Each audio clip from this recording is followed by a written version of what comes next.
Hola, ¿qué tal? Le doy la bienvenida al resumen semanal de Cubavisión Internacional y le invito a recorrer una parte de la agenda informativa cubana de los últimos días. En esta emisión analizaremos la repercusión del proceso de elecciones presidenciales en Venezuela. Destacaremos la visita a Irán y Angola del primer ministro cubano Manuel Marrero Cruz y le contaremos sobre el ambiente deportivo de París 2024 y la presencia cubana en esa cita estival. Quédese con nosotros, ya comenzamos.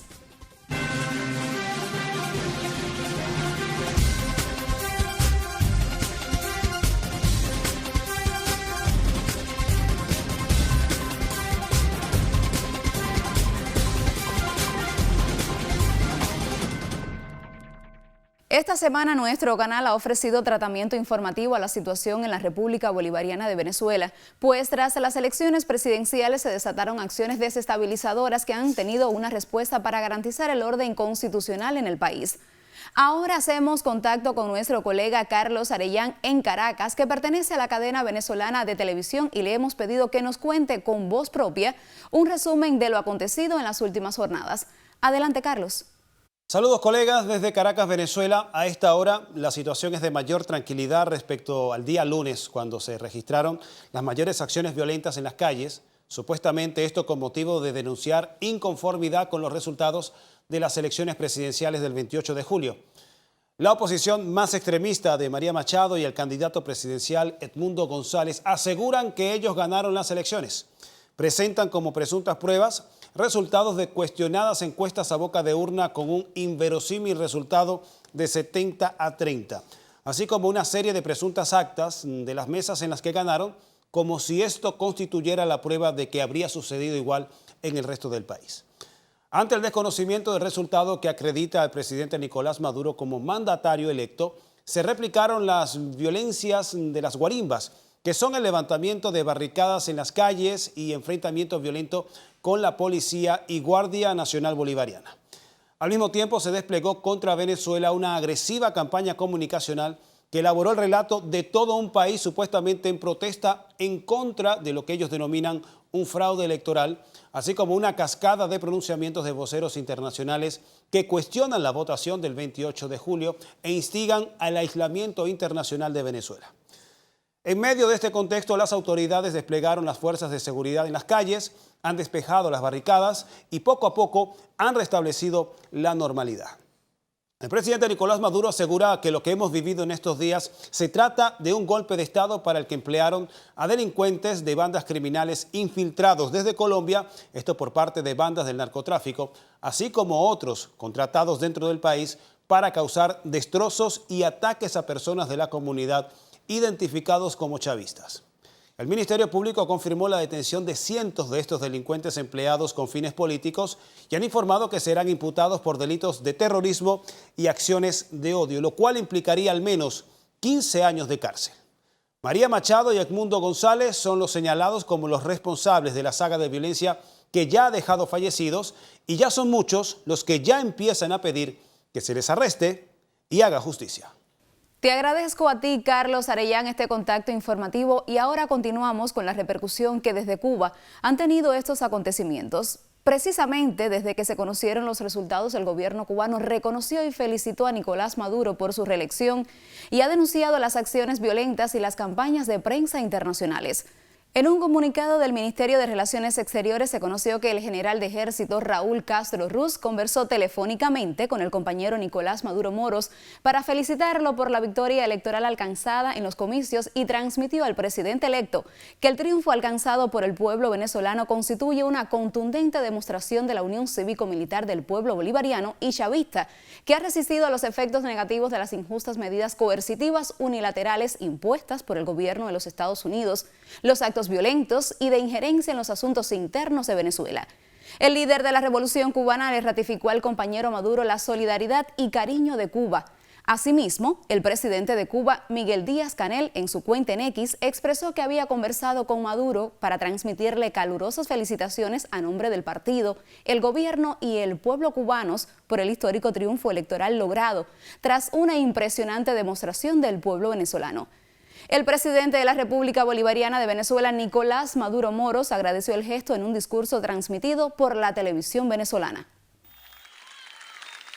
Yo quiero desde aquí enviar mis saludos también muy especial porque he recibido la llamada de los presidentes de la Alianza Bolivariana para los Pueblos de nuestra América, nuestros hermanos en Nicaragua, Bolivia, Cuba, del general de ejército Raúl Castro Ruz, del Caribe, de hermanos de América Latina y más allá.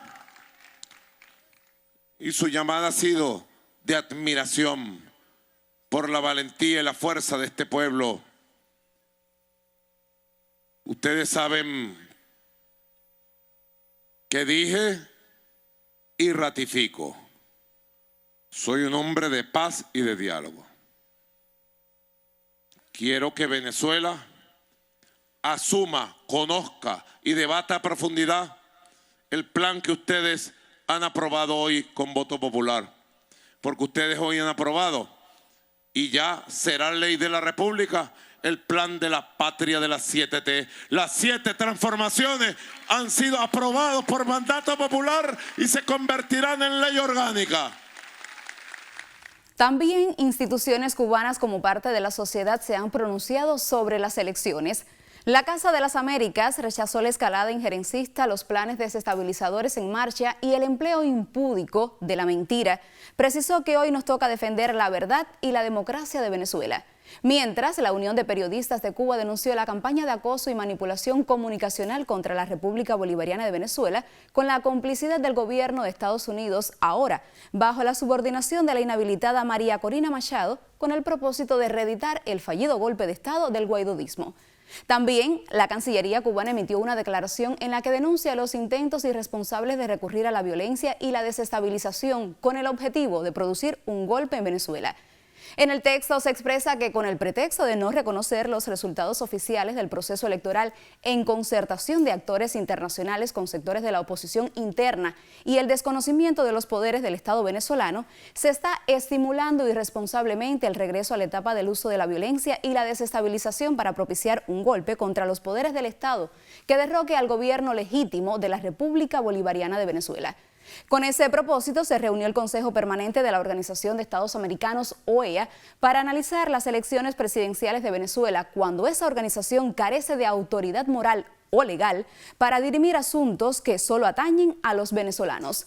La declaración destaca además la actitud digna de un grupo de países que impidió que se aprobara el documento injerencista.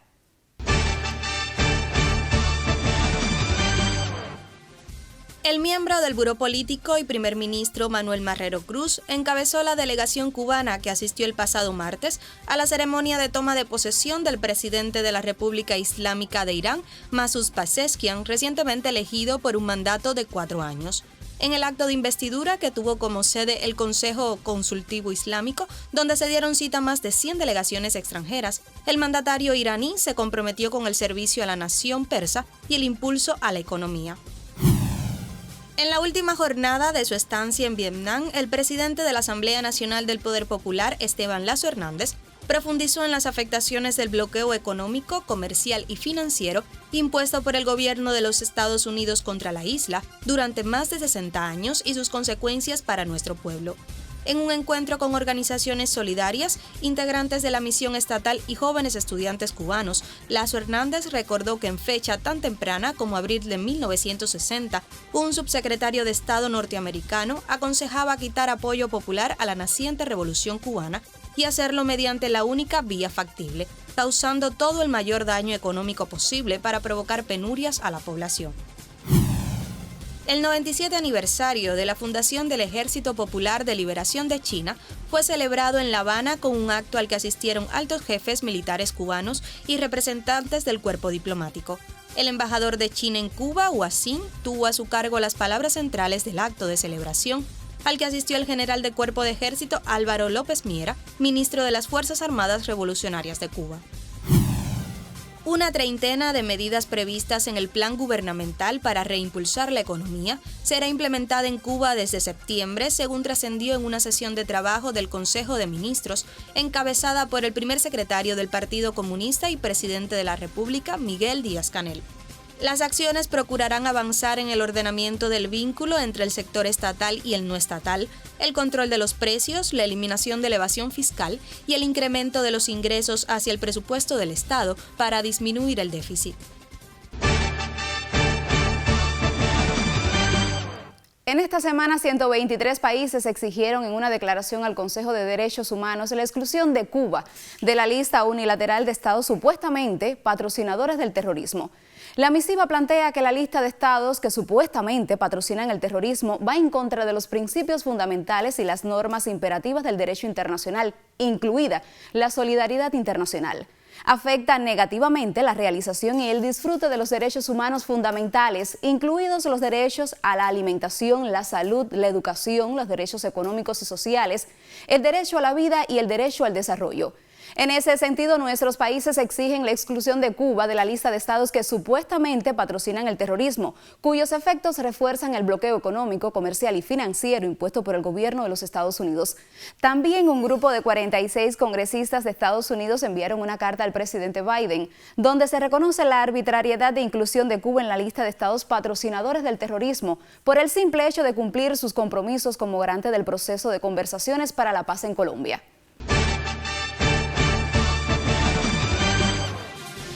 La figura central del grupo militante palestino Hamás y su líder político Ismail Haniyeh fue asesinado el pasado miércoles en Teherán, Irán, donde asistía a la toma de posesión del presidente iraní Masoud Pezeshkian, según informó Hamás y los cuerpos de la Guardia Revolucionaria Islámica de Irán. Este acontecimiento lo analizamos desde La Gráfica con Adán Iglesias. Cuba condenó firmemente el asesinato de Ismail Haniyeh en Teherán, en franca violación del derecho internacional y poniendo en peligro aún más la situación en Medio Oriente, la paz y seguridad internacionales. En una publicación en la red social X, el presidente de Cuba hizo la denuncia. Asesinar a Haniyeh, quizá el miembro más importante del equipo negociador de Hamás, encaja en el relato israelí de que la única forma de lograr el fin de la guerra de Gaza es obligar a Hamás a rendirse militarmente. Para la mayor parte del resto del mundo, el asesinato de uno de los principales negociadores de un posible acuerdo de paz se considera sin duda un sangriento sabotaje de los esfuerzos multinacionales por poner fin a la guerra genocida contra el pueblo hermano palestino. Y esta es la segunda semana en que desde Francia nos informa nuestro colega Guillermo Rodríguez Hidalgo Gato sobre el rol de Cuba en los Juegos Olímpicos. Adelante con la información.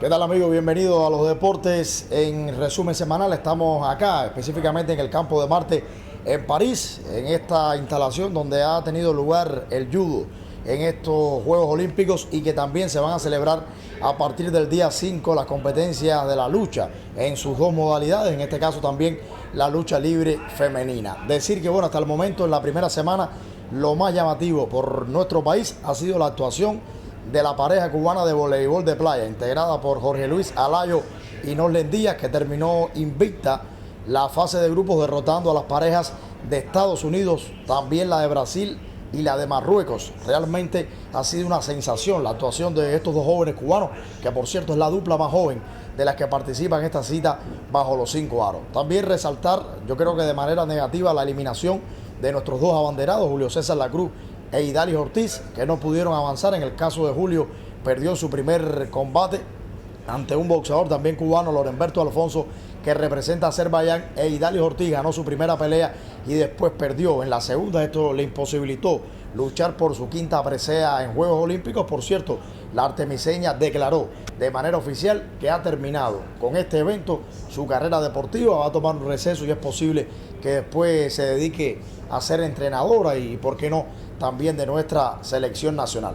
Creo que el boxeo todavía está en condiciones de aportar más de una presea. La primera la entregó Erislandy Álvarez, que por cierto ha sido el boxeador que mejor se ha visto en este certamen de los 63,5 kilogramos.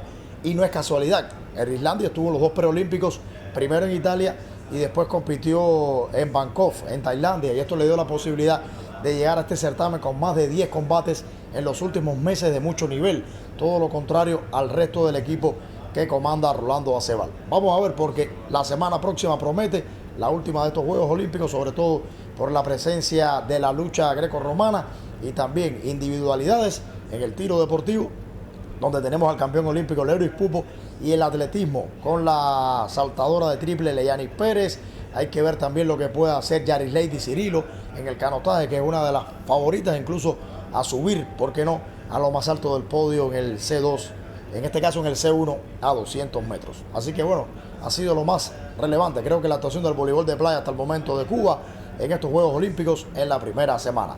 Saludos a ustedes, continúen con Resumen Semanal.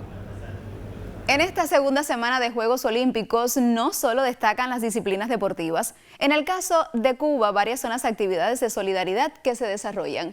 A ellas nos acerca el equipo de Sueño Olímpico en el siguiente compendio. Veamos.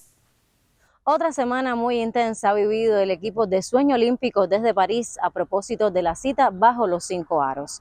En estas jornadas trascendió la presentación del libro Cuba, una estrella en la noche, del parlamentario francés André Chassaigne.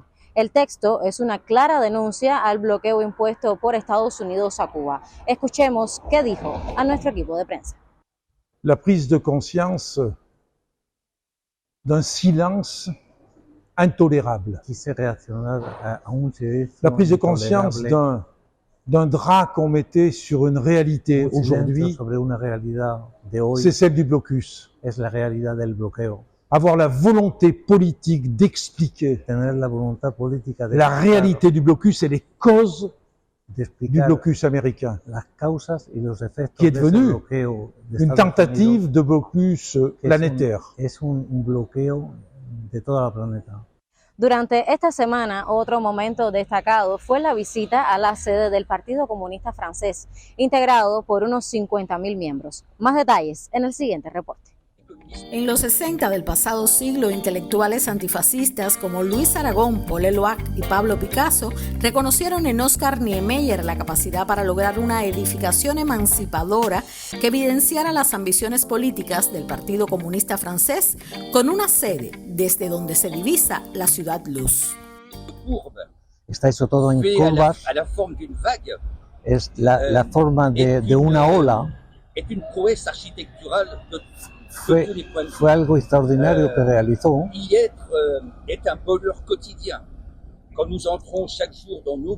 Cuando entramos cada día en nuestros despachos, vemos París en su altura y en su belleza. En una de las oficinas aparece el primer boceto realizado por el brasileño Niemeyer, que concibió una obra con los principios de la arquitectura moderna, bella y funcional, donde confluyen el hormigón, el vidrio, el acero y la cerámica, y donde se pensó hasta en el mobiliario. Disímiles eventos se realizan en este sitio, que deviene escenario de una exposición de la plástica, un desfile de modas, de noches largas donde las izquierdas se juntan por la paz en Francia o donde se defiende a Cuba. Se tomó la decisión de lanzar, de organizar en toda Francia una gran campaña de solidaridad para terminar con el bloqueo que está asfixiando al pueblo de Cuba, y también para que retiren a Cuba de la lista de los países patrocinadores del terrorismo, y para desarrollar todas las acciones de solidaridad en favor del pueblo de Cuba y de su revolución. Por otra parte, también les cuento que continúan las actividades en el proyecto cultural Yo Soy Cuba en Tremblay, con la presencia de artistas circenses. Ha sido destacada la afluencia de niños, jóvenes y adultos. Y como otro momento trascendental tenemos las valoraciones del embajador de Cuba en Francia, Otto Baillan. Escuchemos. Ya hoy se habla que a partir de que Yo Soy Cuba en Tremblay debería nacer un nuevo concepto, que es Yo Soy Cuba en Francia. Y eso comenzaría a desarrollarse a partir de las presentaciones en la próxima Feria de l'Humanité, que será en la segunda semana de septiembre. Esto es todo lo que tenemos hasta el momento. Nosotros continuaremos ofreciendo pormenores sobre la actividad de Cuba en París, con reportes especiales para las emisiones de Cubavisión Internacional. Así despedimos este contacto en Resumen Semanal. Hasta pronto.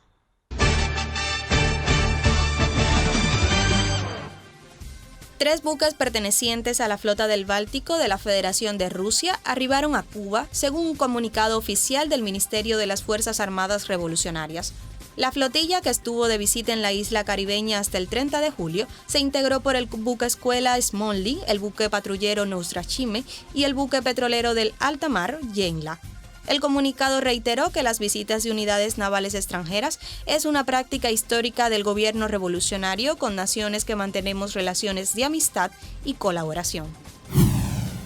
El grito de Cuba sí, bloqueo no, se escuchó en el Aeropuerto Internacional de Miami, donde grupos de la emigración patriótica se sumaron a la caravana internacional contra ese cerco unilateral de los Estados Unidos contra la isla.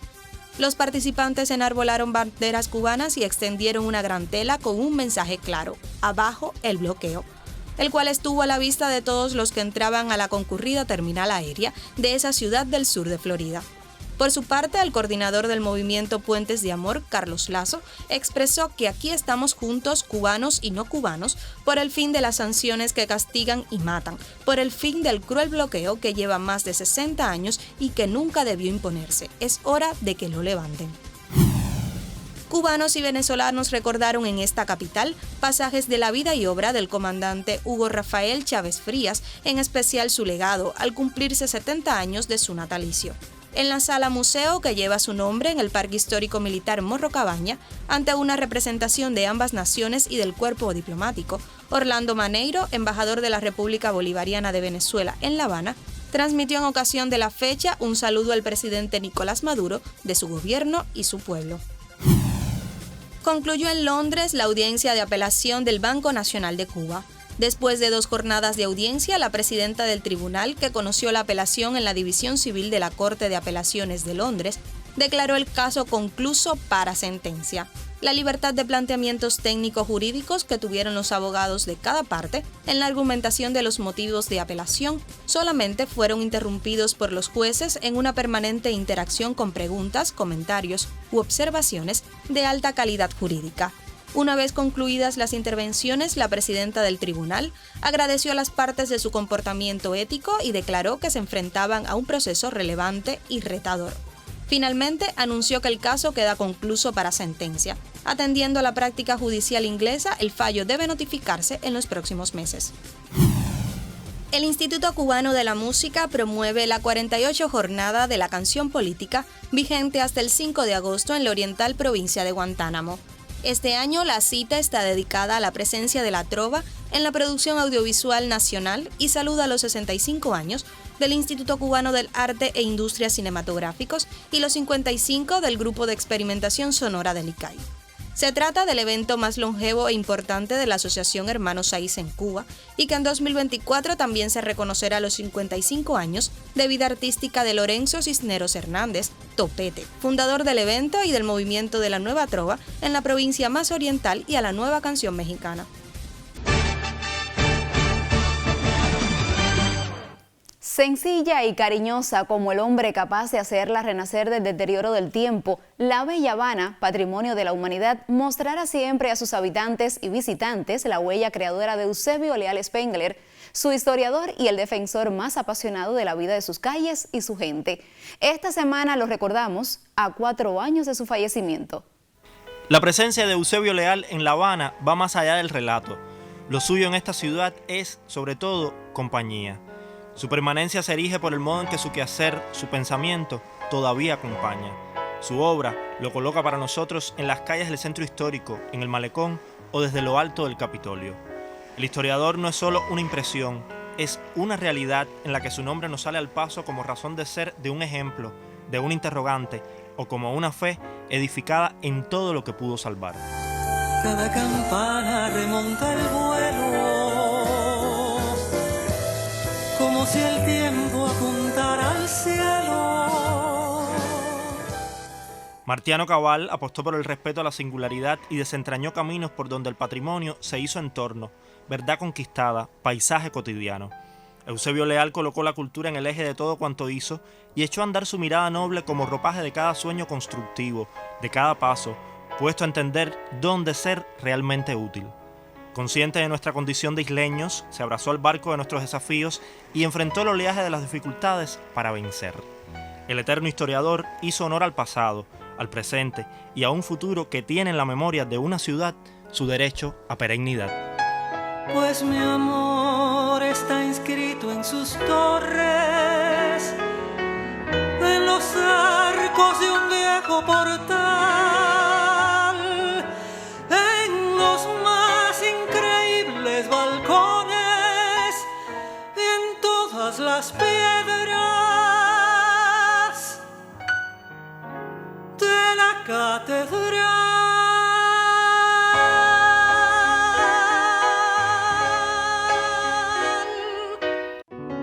Vuelven los martillos neumáticos sobre la ciudad.